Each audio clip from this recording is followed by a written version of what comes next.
Nagiging usap-usapan ngayon ang mga isiniwalat ni dating Pangulong Rodrigo Duterte kasama sina Panelio at Roque tungkol sa umano'y katiwalian ng kasalukuyang Pangulo na si Ferdinand Coting Jr. Sa isang pahayag ibinunyag ni Duterte ang ilang mga anomalya sa kaniyang nalaman mula sa loob ng pamahalaan na nagdulot ng matinding pangamba sa administrasyon ni Marcos. Ayon kay Duterte, may mga katiwaliang nagaganap sa ilang mga proyekto at transaksyon sa pamahalaan na di umano'y pinapalusot ng ilang opisyal. Dagdag pa rito, sina Panelio at Roque ay nagbigay suporta sa mga pahayag ng dating Pangulo. Binibigyang diin ang kahalagaan ng transparency at accountability sa gobyerno.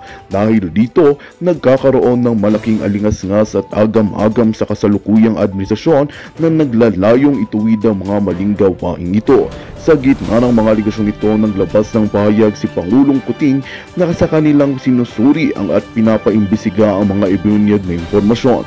Aniya, hindi niya kukonsintihin ang anumang uri ng katiwalian sa kaniyang administrasyon at tinitiyak na mananagot ang sinumang mapapatunayang sangkot dito. Patuloy nating tutukan ang mga susunod na kabanata sa isyong ito upang magbigay linaw ang tunay na kalagayan ng ating pamahalaan. At yan nga ang balitang ating pagkakatutukan. Ngunit bagong lahat, siguraduhin mag-subscribe at i-hit ang notification bell para sa patuloy na pagtutok sa mga sulyap ng bagong balita sa tunay na boses ng masa.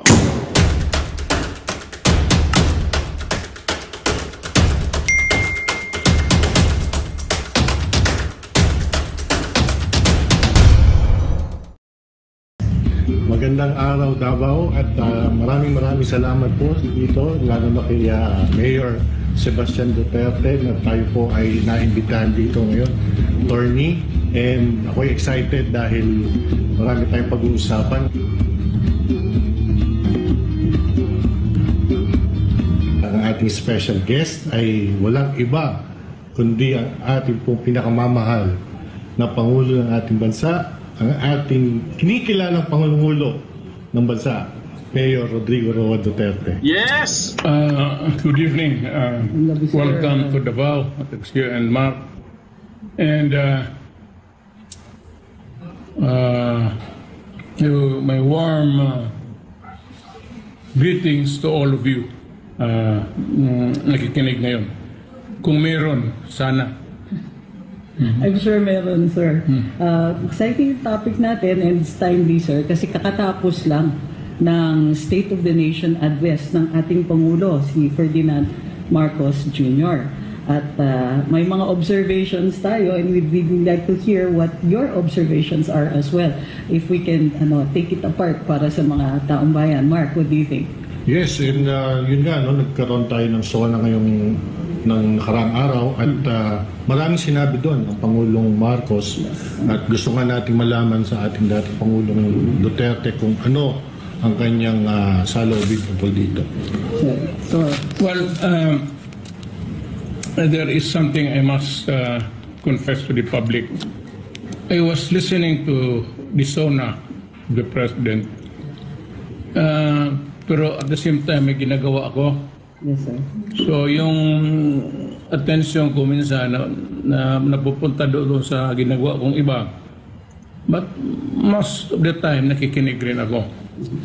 And while talking about the budget and the business of government and how it is faring,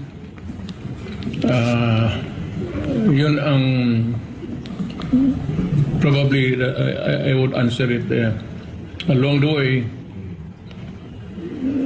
And of course, send over the questions outside of the box na dapat malaman ng tao.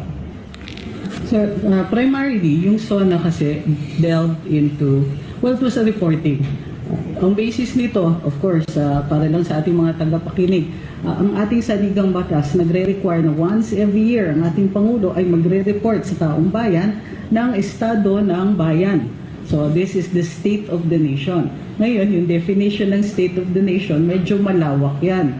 Pero in this particular instance, sir, may ang primary observations, let's get right into it, Mark, sir.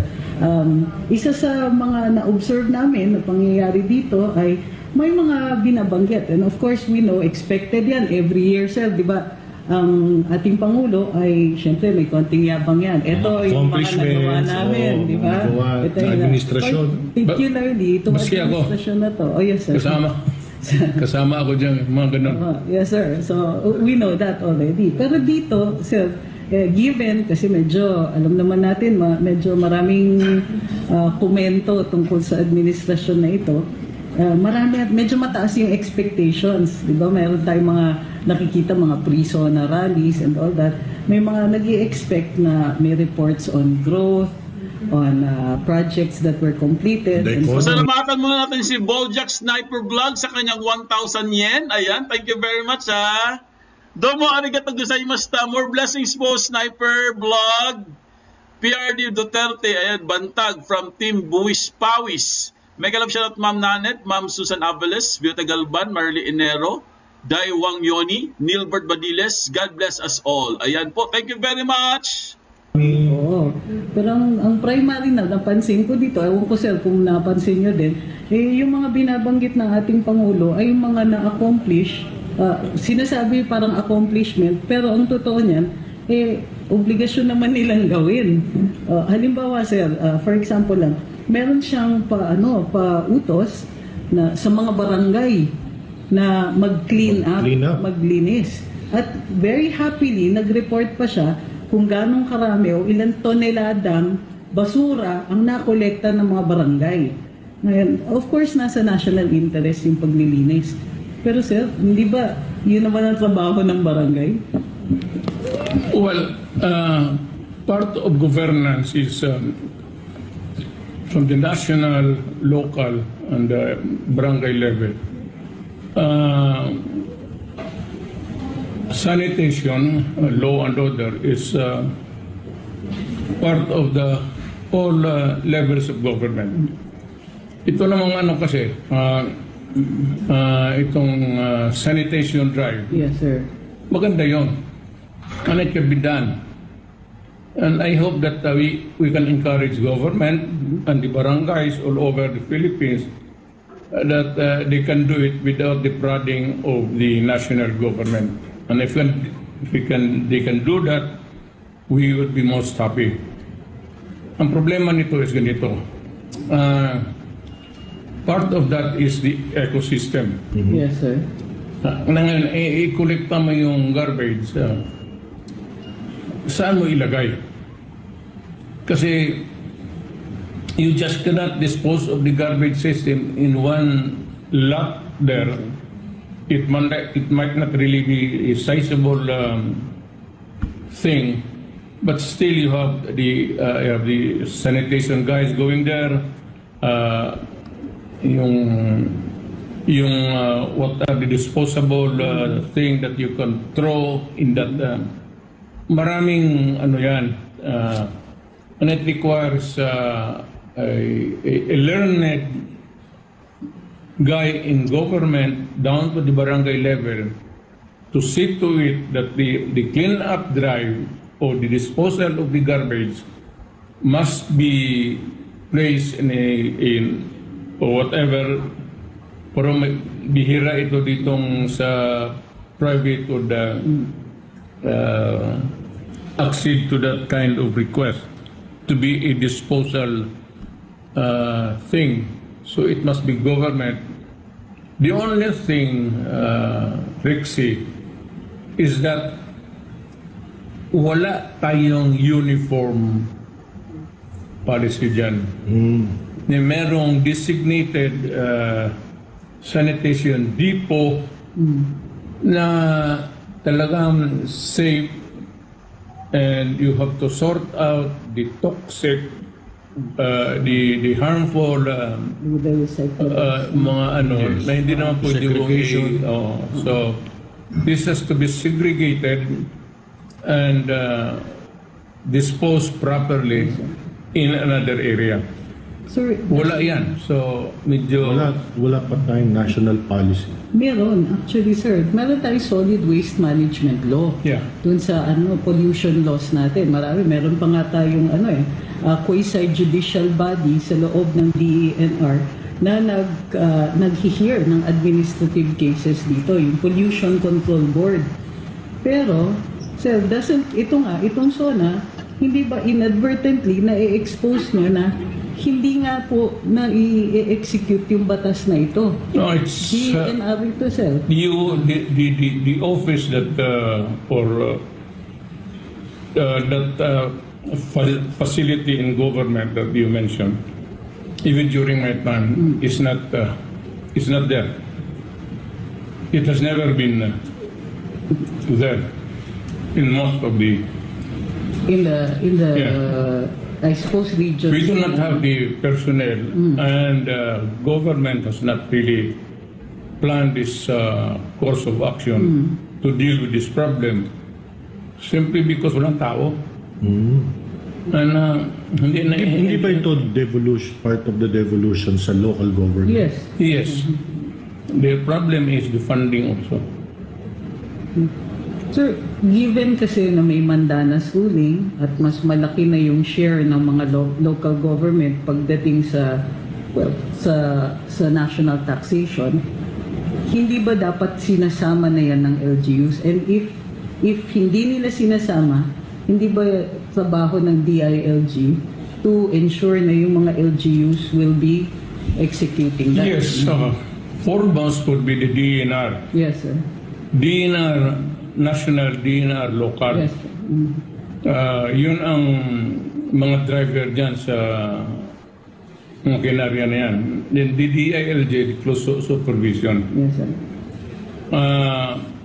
Wala akong nakikita ang cooperation yan dito banda sa ano.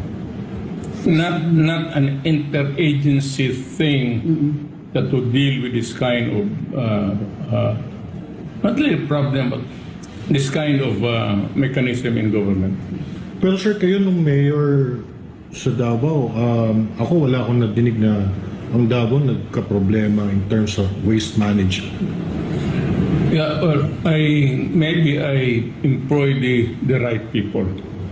Those who were there in the office for a long time, the career, ito mga civil service eligible, tapos they earned the remit, yung merits nila all throughout these years, yung nagkaroon ng mga special studies sometimes abroad o dito, what is periodic studies.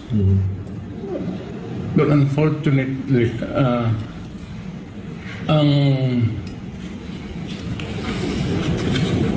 the way it is run, funding and all is not there to sustain it. But even during your term as president, we really did not have any major issue with regards to waste management. In fact, sir, kayo pa nga yung nagsabi doon sa, remember mo, Trixie, sa Canada na Yung sinoli na pinasoli ni Mayor yung basura, di ba? I mean, sir, yung experience with Davao, I think na-translate niya to the national scale. Not all, I'm sad to say. This is not really to pull my own chair, but not everybody has that mindset or at the ano nila yung takbo nila sa utak that they must be conscious at all times. So, sir, Ganong Canada, it was pure insult. Yeah. But I had to do something about it. Pero dito, sa ordinary course ng governance, yung, kasi in-announce ng Pangulo sa SONA, yung kalinisan sa bagong Pilipinas.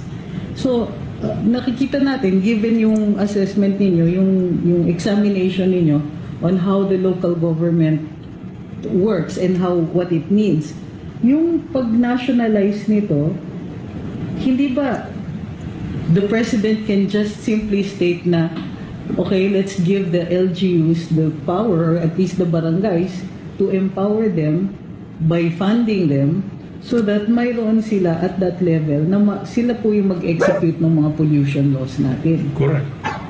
You know, it does not need a government functionary up there, in this case the president, na magsalita pa siya ng gano'n. All he has to do is to order his DILG secretary in a cabinet meeting, do your job, down the line, sabihin mo sa kanila, ito ang gawin. Pag hindi, if you cannot do that, then give me an explanation because I will let somebody do the job for us. So hindi siya talaga. Yan naman ang Hindi achievement. I think, diba Trixie, yun nga yung sinasabi natin na this latest SONA is not really about achievements but more of yung ano yung dapat ginagawa. And yun yung in-espouse. Pero parang lumalabas na tinatawag niyang achievement, yung ginagawa naman dapat. The supposedly the work of government. If I may say, there's no such thing as an achievement in government. Lahat dito yan. sa governance because governance malawak yan. Peace and order, sanitation, health. All you can see is that we have done this thing and meron kaming produkto na dito. There is no achievement because it is a dynamic thing that does not end. It's an endless cycle. Pagka sinabi mo na-achieve mo, there's more tomorrow to achieve. So, There's more work to be done. ang life kasi ng buhay ng tao sa mundo keeps on repeating itself, including the problems. You have a day to live, and a day to clean up, and a day to be, keep healthy, and a day to, deal with the problems of pollution, and a day. It is a repeating thing, which you cannot use the word we have achieved.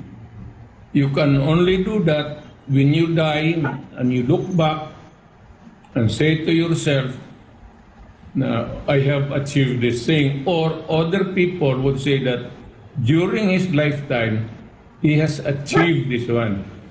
So hindi po ito sabihin yung achieve sa gobyerno. Kasi araw-araw yan, you have to achieve. So Yes. yun ang achievements yan. So you have done your work for the day.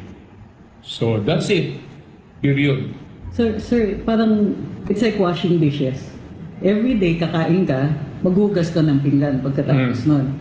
So pati itong pagkolekta ng basura, hindi ba kailangan pa bang sabihin ng Pangulo yan na Inutusan ng ko. basura.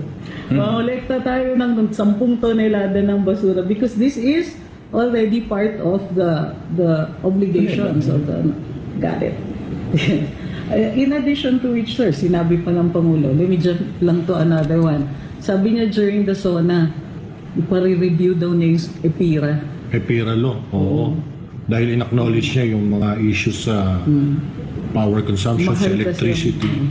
Without acknowledging, sir, na mahal ang kuryente, sinabi niya na binabalikan at binubusisi ang EPIRA.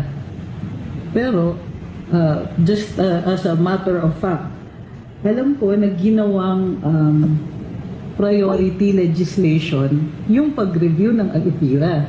And na-prioritize sa 2023 pa. So ngayon, bahagi din ba po ito? Continuing ba ito? Hindi ba, pagdating naman sa batas, ito, you have to get it passed. You review it, and if it needs to be changed, ipapasa natin yung amendments o kayong bagong batas. Actually, ito yung sinasabing wala pang natapos. Because matagal na yung federal law. Hindi pa nga natapos yan. It has not been fully implemented. Yes. Tapos you come up with a new idea again. That is what hindi lang kay Marcos, in fairness to it. Sa akin, yan yung a problem that keeps bugging us every day, and we keep on coming up with new ideas how to solve the problem. Or if that ideas are converted into some form of legislation or ordinance, still the problem remains. So what needs to be done is really just do it. Hindi na, huwag mo nang sabihin kung ano ang gusto mong gawin. Just do it without announcing it. Ganun na lang, para Magandang balita ang hatid namin sa inyo ngayong araw. Sa pagtatapos ng aming balitaan, nagbigay kami ng mga mahalagang impormasyon. Maraming salamat sa pagtutok at pagsuporta sa aming programa. Huwag kalimutang manatili sa mga susunod na araw para sa mga bagong balita at mga kwento na dapat nating abangan. Mula sa Boses ng Masa, magandang araw, Pilipinas!